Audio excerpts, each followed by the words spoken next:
ओम शांति। 11 फरवरी 2025। प्रातः मुरली बाप दादा मधुबन। बाबा बोले, मीठे बच्चे, तुम्हें भगवान पढ़ाते हैं।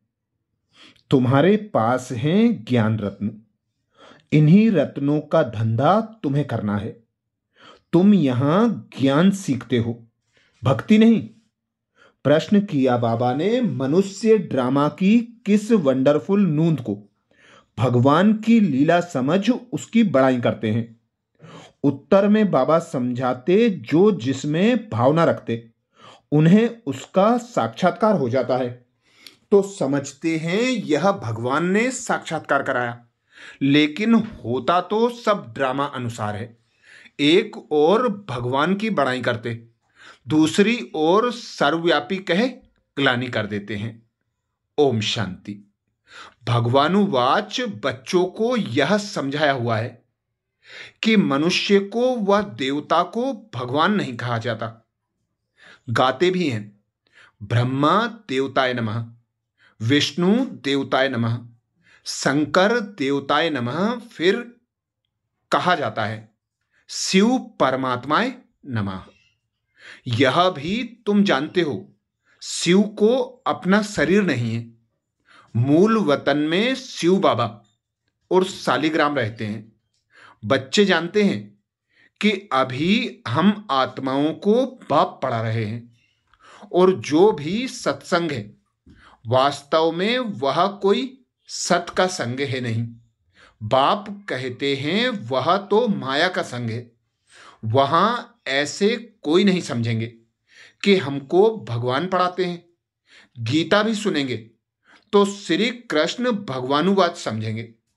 दिन प्रतिदिन गीता का अभ्यास कम होता जाता है, क्योंकि अपने धर्म को ही नहीं जानते।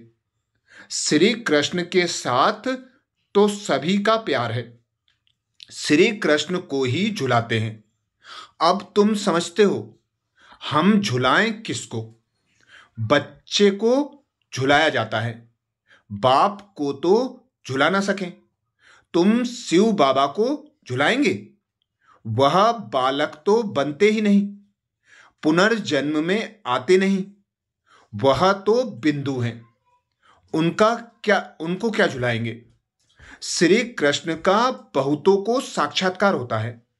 श्री कृष्ण के मुख में तो सारी विश्व है, क्योंकि विश्व का मालिक बनते हैं तो विश्व रूपी माखन है। वो जो आपस में लड़ते हैं वह भी सृष्टि रूपी माखन के लिए लड़ते हैं। समझते हैं हम जीत पालें। श्री कृष्ण के मुख में माखन का गोला दिखाते हैं। यह भी अनेक प्रकार के साक्षात्कार होते हैं, परंतु अर्थ कुछ भी नहीं समझते हैं। यहां तुमको साक्षात्कार का अर्थ समझाया जाता है। मनुष्य समझते हैं हमको भगवान साक्षात्कार कराते हैं। यह भी बाप समझाते हैं। जिसको याद करते हैं समझो कोई श्री कृष्ण की नोधा भक्ति करते हैं, तो अल्प काल के लिए उनकी मनोकामना पूरी होती है। यह भी ड्रामा में नूंद है। ऐसे नहीं कहेंगे कि भगवान ने साक्षात्कार कराया। जो जिस भावना से जिसकी पूजा करते हैं उनको वह साक्षात्कार होता है। यह ड्रामा में नूंद है। यह तो भगवान की बड़ाई की है कि वह साक्षात्कार कराते हैं। एक तरफ इतनी बड़ाई भी करते, दूसरी तरफ फिर कह देते पत्थर ठिक्कर में भगवान है। कितनी अंधश्रद्धा की भक्ति करते हैं।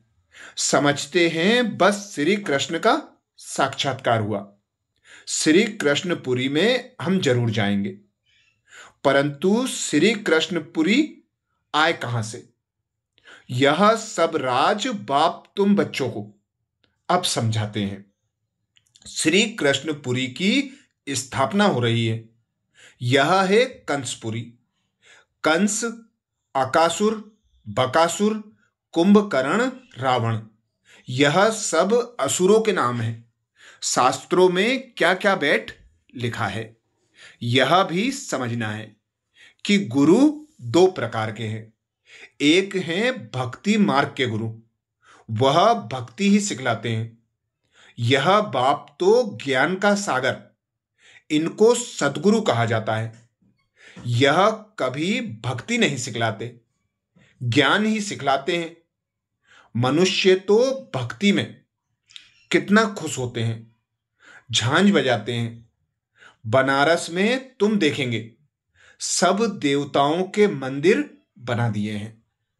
यह सब है भक्ति मार्ग की दुकानदारी, भक्ति का धंधा। तुम बच्चों का धंधा है ज्ञान रत्नों का, इनको भी व्यापार कहा जाता है। बाप भी रत्नों का व्यापारी है। तुम समझते हो यह रत्न कौन से हैं। इन बातों को समझेंगे वही जिन्होंने कल्प पहले समझा है, दूसरे समझेंगे ही नहीं। जो भी बड़े बड़े हैं वह पिछाड़ी में आकर समझेंगे। कन्वर्ट भी हुए हैं ना। एक राजा जनक की कथा सुनाते हैं। जनक फिर अनुजनक बना। जैसे कोई का नाम श्री कृष्ण है तो कहेंगे तुम अनुदेवी श्री कृष्ण बनेंगे। वहां वह सर्वगुण संपन्न श्री कृष्ण कहां। यह कोई का लक्ष्मी नाम है और कोई इन लक्ष्मी नारायण के आगे जाकर महिमा गाती हैं। वह यह थोड़े ही समझती हैं कि इनमें और हमारे में फर्क क्यों हुआ है। अभी तुम बच्चों को नॉलेज मिली है यह सृष्टि चक्र कैसे फिरता है। तुम ही 84 जन्म लेंगे। यह चक्र अनेक बार फिरता आया है, कभी बंद नहीं हो सकता। तुम इस नाटक के अंदर एक्टर हो। मनुष्य इतना जरूर समझते हैं कि हम इस नाटक में पार्ट बजाने आए हैं, बाकी ड्रामा के आदि मध्य अंत को नहीं जानते। तुम जानते हो हम आत्माओं के रहने का स्थान परे ते परे है। वहां सूर्य चांद की भी रोशनी नहीं है। यह सब समझने वाले बच्चे भी अक्सर करके साधारण गरीब ही बनते हैं, क्योंकि भारत ही सबसे साहूकार था, अब भारत ही सबसे गरीब बना है। सारा खेल भारत पर है। भारत जैसा पावन खंड और कोई होता नहीं।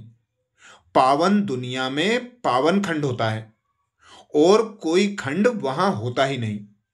बाबा ने समझाया है यह सारी दुनिया एक बेहद का आइलैंड है। जैसे लंका टापू है, दिखाते हैं रावण लंका में रहता था।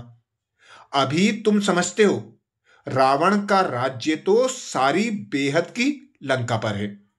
यह सारी सृष्टि समुद्र पर खड़ी है। यह टापू है, इस पर रावण का राज्य है। यह सब सीताएं रावण की जेल में हैं। उन्होंने तो हद की कथाएं बना दी हैं। यह सारी बेहद की बात बेहद का नाटक है। उसमें ही फिर छोटे छोटे नाटक बेड बनाए हैं। यह बाइस्कोप आदि भी अभी बने हैं, तो बाप को भी समझाने में सहज होता है। बेहद का सारा ड्रामा तुम बच्चों की बुद्धि में है। मूल वतन, सूक्ष्म वतन और किसकी बुद्धि में हो ना सके। तुम जानते हो हम आत्माएं मूल वतन की रहवासी हैं। देवताएं हैं सूक्ष्म वतनवासी, उनको फरिश्ता भी कहते हैं। वहां हड्डी मांस का पिंजड़ा होता ही नहीं। यह सूक्ष्म वतन का पार्ट भी थोड़े समय के लिए है। अभी तुम आते जाते हो, फिर कभी नहीं जाएंगे। तुम आत्माएं जब मूल वतन से आती हो तो बाया सूक्ष्म वतन नहीं आती हो, सीधी आती हो। अभी बाया सूक्ष्म वतन जाती हो। अभी सूक्ष्म वतन का पार्ट है। यह सब राज बच्चों को समझाते हैं। बाप जानते हैं कि हम आत्माओं को समझा रहे हैं। साधु संत आदि कोई भी इन बातों को नहीं जानते। वह कभी ऐसी बातें कर ना सके। बाप ही बच्चों से बात करते हैं। आर्गन्स बिगर तो बात कर ना सके। कहते हैं मैं इस शरीर का आधार ले तुम बच्चों को पढ़ाता हूं। तुम आत्माओं की दृष्टि भी बाप की तरफ चली जाती है। यहां है सब नई बातें। निराकार बाप, उनका नाम है शिव बाबा। तुम आत्माओं का नाम तो आत्मा ही है। तुम्हारे शरीर के नाम बदलते हैं। मनुष्य कहते हैं परमात्मा नाम रूप से न्यारा है, परंतु नाम तो शिव कहते हैं ना। शिव की पूजा भी करते हैं। समझते एक हैं, करते दूसरा है। अभी तुम बाप के नाम रूप देश काल को भी समझ गए हो। तुम जानते हो कोई भी चीज नाम रूप के बिगर नहीं हो सकती। यह भी बड़ी सूक्ष्म समझने की बात है। बाप समझाते हैं गायन भी है सेकंड में जीवन मुक्ति, अर्थात मनुष्य नर से नारायण बन सकते हैं। जबकि बाप हेवनली गॉडफादर है। हम उनके बच्चे बने हैं ना, तो भी स्वर्ग के मालिक ठहरे। परंतु यह भी समझते नहीं है। बाप कहते हैं बच्चे, तुम्हारी एम ऑब्जेक्ट ही यह है, नर से नारायण बनना। राजयोग है ना। बहुतों को चतुर्भुज का साक्षात्कार होता है। इससे सिद्ध है विष्णुपुरी के हम मालिक बनने वाले हैं। तुमको मालूम है स्वर्ग में भी लक्ष्मी नारायण के तख्त के पिछाड़ी विष्णु का चित्र रखते हैं, अर्थात विष्णुपुरी में इन्हों का राज्य है। यह लक्ष्मी नारायण विष्णुपुरी के मालिक हैं। वह है श्री कृष्णपुरी, यह है कंसपुरी। ड्रामा अनुसार यह भी नाम रखे हुए हैं। बाप समझाते हैं मेरा रूप बहुत सूक्ष्म है, कोई भी जान नहीं सकते। कहते हैं कि आत्मा एक स्टार है, परंतु फिर लिंग बना देते हैं। नहीं तो पूजा कैसे हो। रुद्र यज्ञ रचते हैं तो अंगूठे मिसल सालिग्राम बनाते हैं। दूसरी तरफ उनको अजब सितारा कहते हैं। आत्मा को देखने की बहुत कोशिश करते हैं, परंतु कोई भी देख नहीं सकते। रामकृष्ण विवेकानंद का भी दिखाते हैं ना। उसने देखा आत्मा उनसे निकल मेरे में समा गई। अब उनको किसका साक्षात्कार हुआ होगा। आत्मा और परमात्मा का रूप तो एक ही है। बिंदी देखा, समझते कुछ भी नहीं। आत्मा का साक्षात्कार तो चाहते नहीं। आत्मा का साक्षात्कार तो कोई चाहता नहीं। चाहना रखते हैं कि परमात्मा का साक्षात्कार करें। वह बैठा था कि गुरु से परमात्मा का साक्षात्कार करें। बस कह दिया ज्योति थी, वह मेरे में समा गई। इसमें ही वह बहुत खुश हो गया। समझा यही परमात्मा रूप है। गुरु में भावना रहती है भगवान के साक्षात्कार की। समझते कुछ भी नहीं। भला भक्ति मार्ग में समझाए कौन। अब बाप बैठ समझाते हैं। जिस जिस रूप में जैसी भावना रखते हैं, जो शक्ल देखते हैं, वह साक्षात्कार हो जाता है। जैसे गणेश की बहुत पूजा करते हैं तो उनका चैतन्य रूप में साक्षात्कार हो जाता है। नहीं तो उनको निश्चय कैसे हो। तेजोमय रूप देख समझते हैं कि हमने भगवान का साक्षात्कार किया। उसमें ही खुश हो जाते हैं। यह सब है भक्ति मार्ग, उतरती कला। पहला जन्म अच्छा होता है, फिर कमती होते होते अंत आ जाता है। बच्चे ही इन बातों को समझते हैं। जिनको कल्प पहले ज्ञान समझाया है, उनको ही अब समझा रहे हैं। कल्प पहले वाले ही आएंगे, बाकी औरों का तो धर्म ही अलग है। बाप समझाते हैं एक एक चित्र में, भगवानुवाच लिख दो। बड़ा युक्ति से समझाना होता है। भगवानुवाच है ना, यादव कौरव और पांडव क्या करत भय, उसका यह चित्र है। पूछो तुम बताओ अपने बाप को जानते हो? नहीं जानते हो तो गोया बाप से प्रीत नहीं है ना, तो विपरीत बुद्धि ठहरे। बाप से प्रीत नहीं तो विनाश हो जाएंगे। प्रीत बुद्धि विजयंती, सत्यमेव जयते, इनका अर्थ भी ठीक है। बाप की याद ही नहीं तो विजय पा नहीं सकते। अभी तुम सिद्ध कर बतलाते हो।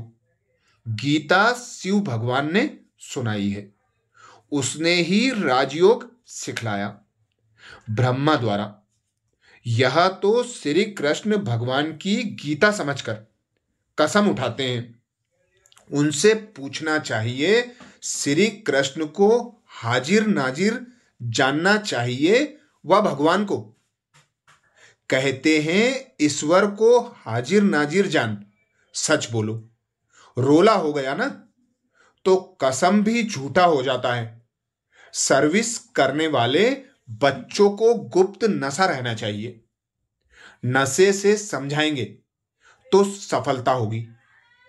तुम्हारी यह पढ़ाई भी गुप्त है, पढ़ाने वाला भी गुप्त है। तुम जानते हो हम नई दुनिया में जाकर यह बनेंगे। नई दुनिया स्थापन होती है महाभारत लड़ाई के बाद। बच्चों को अब नॉलेज मिली है, वह भी नंबरवार धारण करते हैं, योग में भी नंबरवार रहते हैं। यह भी जांच रखनी चाहिए हम कितना याद में रहते हैं। बाप कहते हैं यह अभी तुम्हारा पुरुषार्थ भविष्य 21 जन्मों के लिए हो जाएगा। अभी फेल हुए तो कल्प कल्पांतर फेल होते रहेंगे, ऊंच पद नहीं पा सकेंगे। पुरुषार्थ करना चाहिए ऊंच पद पाने का। ऐसे भी कई सेंटर्स पर आते हैं जो विकार में जाते रहते हैं और फिर सेंटर्स पर आते रहते हैं। समझते हैं ईश्वर तो सब देखता है, जानता है। अब बाप को क्या पड़ी है जो यह बेड देखेगा? तुम झूठ बोलेंगे, विकर्म करेंगे तो अपना ही नुकसान करेंगे। यह तो तुम भी समझते हो। काला मुंह करता हूं तो ऊंच पद पा नहीं सकूंगा। सो बाप ने जाना तो भी बात तो एक ही हुई। उनको क्या दरकार पड़ी है? अपनी दिल खानी चाहिए। मैं ऐसा कर्म करने से दुर्गति को पाऊंगा। बाबा क्यों बतावे? हां, ड्रामा में है तो बतलाते भी हैं। बाबा से छिपाना गोया अपनी सत्यानाश करना। पावन बनने के लिए बाप को याद करना है।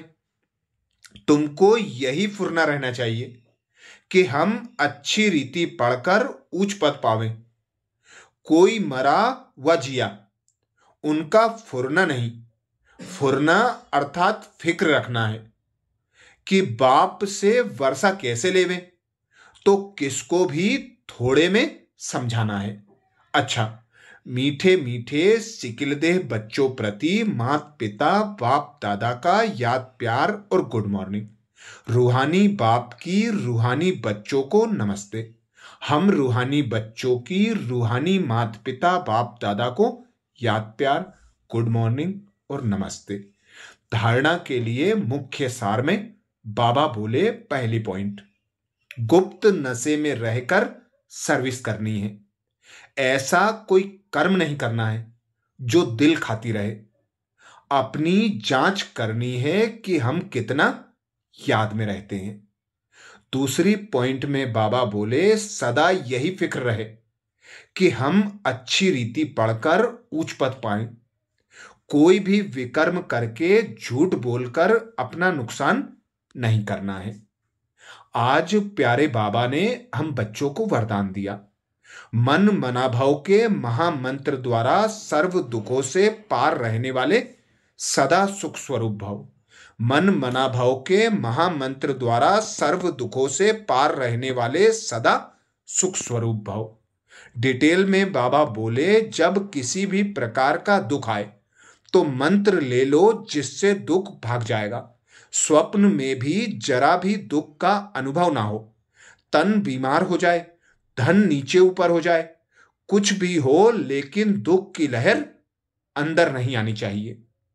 जैसे सागर में लहरें आती हैं और चली जाती हैं, लेकिन जिन्हें उन लहरों में लहराना आता है वह उसमें सुख का अनुभव करते हैं। लहर को जंप देकर ऐसे क्रॉस करते हैं जैसे खेल कर रहे हैं। तो सागर के बच्चे सुख स्वरूप हो, दुख की लहर भी ना आए। स्लोगन में बाबा बोले, हर संकल्प में दृढ़ता की विशेषता को प्रैक्टिकल में लाओ तो प्रत्यक्षता हो जाएगी।